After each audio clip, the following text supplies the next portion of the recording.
Bonjour à tous, bonjour à toutes, vous êtes sur le podcast de l'Écollectif qui porte la voix des jeunes, leurs idées et leurs projets autour de l'écologie, la solidarité et l'égalité.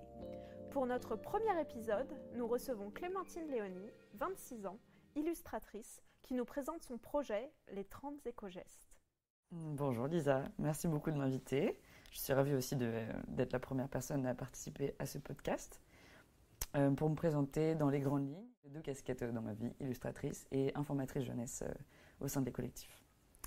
Est-ce que tu pourrais nous expliquer en quelques mots un peu ce qu'est les collectifs ?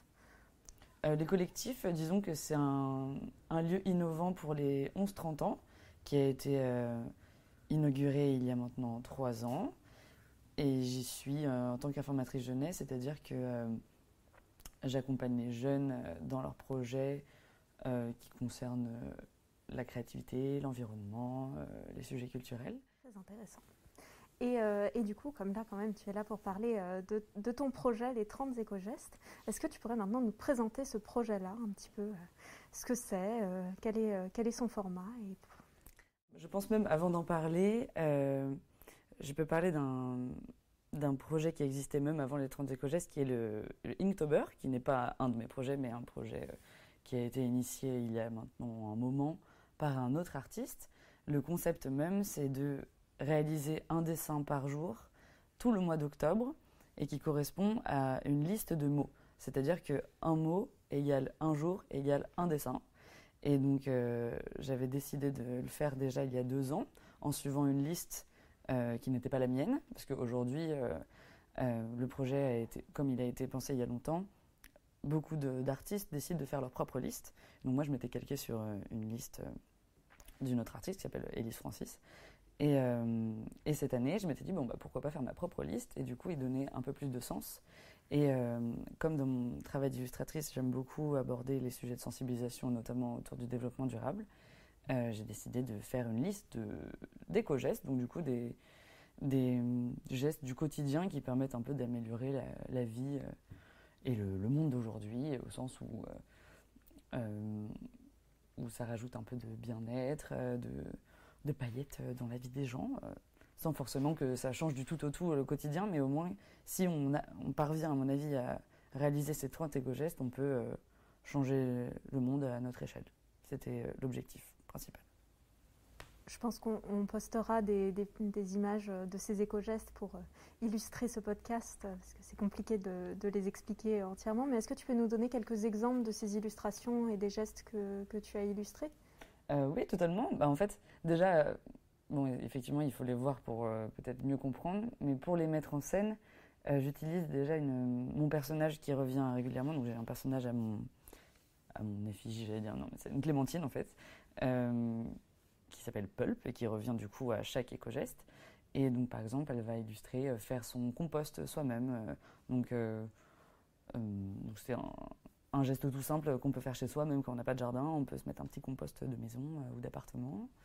Ou alors utiliser des bocaux, réutiliser des bocaux, utiliser un vélo plutôt que de prendre sa voiture. C'est des gestes en fait tout simples dont on parle de plus en plus aujourd'hui et qui peuvent être facilement rajoutés dans son quotidien. Donc l'idée, c'était vraiment que tout le monde puisse accéder à ce genre d'action et que ce ne soit pas quelque chose de très éloigné pour que le tout venant, tout le public puisse se reconnaître dans ces gestes-là. Et tu penses faire d'autres illustrations ou Alors oui, pour tout te dire Lisa, c'est que j'ai commencé donc le Inktober en octobre parce que ça se déroule tous les mois d'octobre et j'ai réalisé la liste qui en réalité comme il y a 31 jours au mois d'octobre, il y a 31 éco-gestes, mais j'en ai fait pour le moment que 15, je fais une petite pause. Et donc je vais reprendre incessamment sous peu et finir et au moins en faire 30 pour pouvoir à terme les imprimer et je suis en train de réfléchir à la forme concrète que ça va prendre. À mon avis, on pourra faire peut-être une exposition, mais pour que les gens puissent repartir avec, je suis en train de réfléchir à peut-être des petits calendriers ou ce genre de choses. J'en dis pas plus pour laisser un peu de suspense pour la suite, mais voilà, oui, du coup, je vais en faire d'autres et peut-être que ça débouchera sur même d'autres projets. On verra bien ce que ça donne. Et Dans tes rêves les plus fous, où serait l'endroit où seraient exposés ces éco-gestes? En fait, moi, ce qui m'importe le plus, c'est que les gens s'en emparent. Donc, faire une exposition dans un lieu, mais si les personnes juste regardent et oublient instantanément, il faut que ce soit vraiment pratique et que les personnes, à mon avis, puissent s'y référer régulièrement. Donc, je pense que le mieux, ce serait que les personnes l'aient chez elles. Je pense que le meilleur endroit, ce serait chez les gens. Ou potentiellement dans les écoles ou dans les mairies, dans les lieux publics en fait. Au moins que les personnes puissent s'y référer régulièrement. Après, ça peut être sur Internet, mais je pense que... après, j'aime beaucoup le papier, donc j'aime bien l'idée d'avoir un objet qu'on puisse avoir à portée de main. Et du coup, par rapport à tous ces projets, est-ce que tu les as dessinés à destination d'un public particulier? Alors, le Inktober, c'est un projet qui se passe sur Instagram. Donc, au début, quand je l'ai fait, c'était à destination de mes fans, des personnes qui me suivent sur Instagram. J'ai pas forcément pensé dès le début à qui je m'adressais, mais l'avantage de la liste que j'ai conçue, c'est que c'est censé s'adapter au tout venant, en sachant que si je m'adresse aux enfants, en fait, ça peut aussi passer par les parents ou aux grands frères, grandes sœurs. Donc, comme le but c'est que le plus de personnes soient visées, il n'y a pas vraiment de cible en particulier, mis à part les personnes qui sont partantes pour faire changer le monde. Ça fait beaucoup de monde. Oui, je m'adresse à beaucoup de monde. Bon, à qui veut, quoi. Et du coup, quels conseils donnerais-tu à des jeunes qui aimeraient les mettre en place, mais qui sont encore un peu frileux ou qui n'ont pas l'impression d'avoir le contrôle de la façon dont leur maison fonctionne s'ils habitent encore chez leurs parents? S'ils habitent encore chez leurs parents, je ne pense pas vraiment que ce soit un problème, parce que dans l'idée, les parents aussi sont souvent friands de nouveautés, et même quand leurs enfants leur apportent des nouvelles solutions, je pense qu'ils seront curieux de les découvrir. Et l'avantage, comme j'ai dit tout à l'heure, c'est que c'est des gestes simples du quotidien.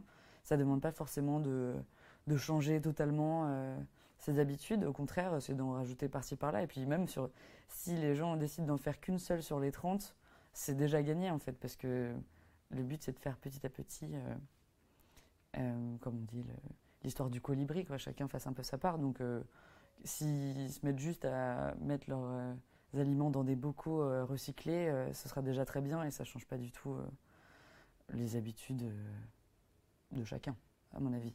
Donc le conseil, ce serait de se lancer et d'oser changer et d'en parler autour de soi et de demander conseil si on ne sait pas comment faire et d'en parler tout simplement avant de se lancer. Parce que justement, à qui des jeunes pourraient s'adresser pour pouvoir savoir comment changer leur quotidien? S'ils ont besoin d'informations, de renseignements, quelle serait une bonne source d'information pour eux, pour des jeunes? Je pense qu'il y a plein de personnes à qui on peut s'adresser, notamment, l'objet avec lequel je pense que je compte faire avec les illustrations, j'aimerais bien détailler un peu la manière de faire. Quand je dis réutiliser des bocaux, peut-être aussi réorienter vers des magasins qui existent déjà où on peut acheter des bocaux et puis après se resservir en vrac, par exemple.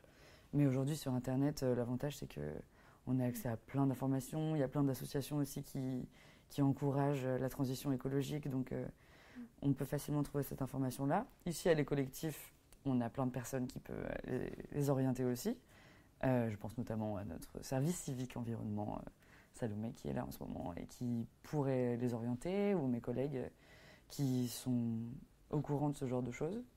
Donc, heureusement, je pense qu'on est dans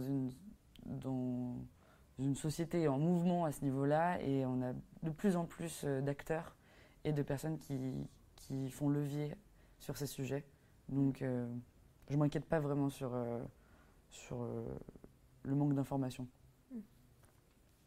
Effectivement, mais en tout cas, venez à Les Collectifs. Quand Oui. vous avez des questions sur n'importe quel sujet, je pense que c'est une bonne conclusion. Merci beaucoup Clémentine pour toutes tes informations et toutes tes propositions sur l'écologie. C'était très intéressant.